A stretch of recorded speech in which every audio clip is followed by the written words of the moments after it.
Greetings and good day everyone, my name is Paul Dulong and the last movie I'll be reviewing today is The Boy. Out of all the movies I reviewed for the month of January, this one is my least favorite, although its IMDb score is much higher than I would have given it, but here we go. On the surface, the story of The Boy seems a little bit cliche. I mean, everyone's seen a movie about a possessed doll of some sort. Now, this movie does have a few twists that separate it from the traditional crazy evil doll movie, but ultimately those twists didn't really impress me.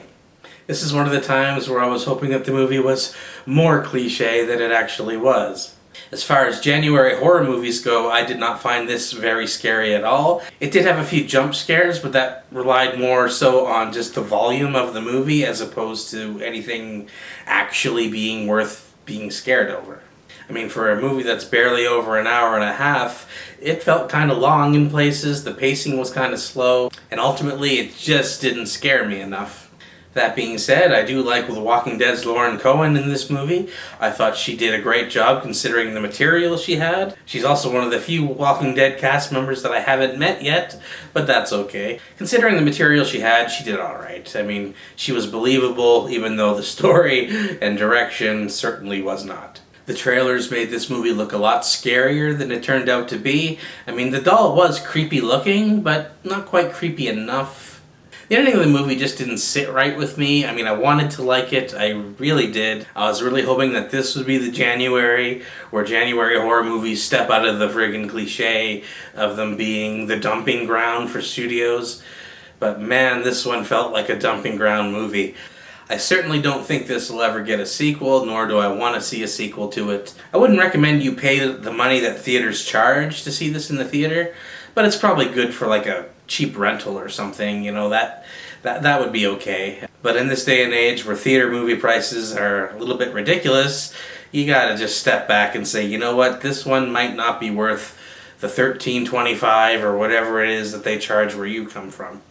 It's $13.25 to see this movie here. For a movie that was low budget, like it did have good scenery, like it did have creepy lighting and stuff, like the atmosphere was okay as far as horror movies go. And though it kind of classifies itself more as mystery suspense horror than it does just straight up horror, which is fine. But even the mystery and suspense wasn't so suspenseful. And the mystery resolution, I don't know. I just wasn't happy with how this movie ended. This review isn't going to be long or as in depth as some of the other ones because I just didn't really care about this movie as much. So my final rating for this movie is 5.3 out of 10. I just can't justify any higher than that, even though it's sitting higher than that on IMDb, but you know, it's still relatively new. Wait a week or two and I expect that score to come down. So in any case, this one was definitely short and sweet. Not too much good to say about it, so I'd rather say nothing at all, other than save your money.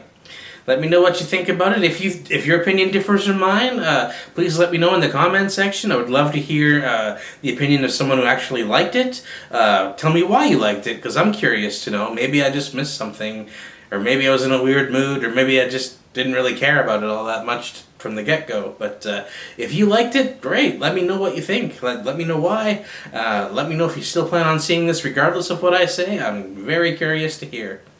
Anyway, as always, my name is Paul Dulong. Thank you so much for watching, and there'll be more videos coming soon. Thank you.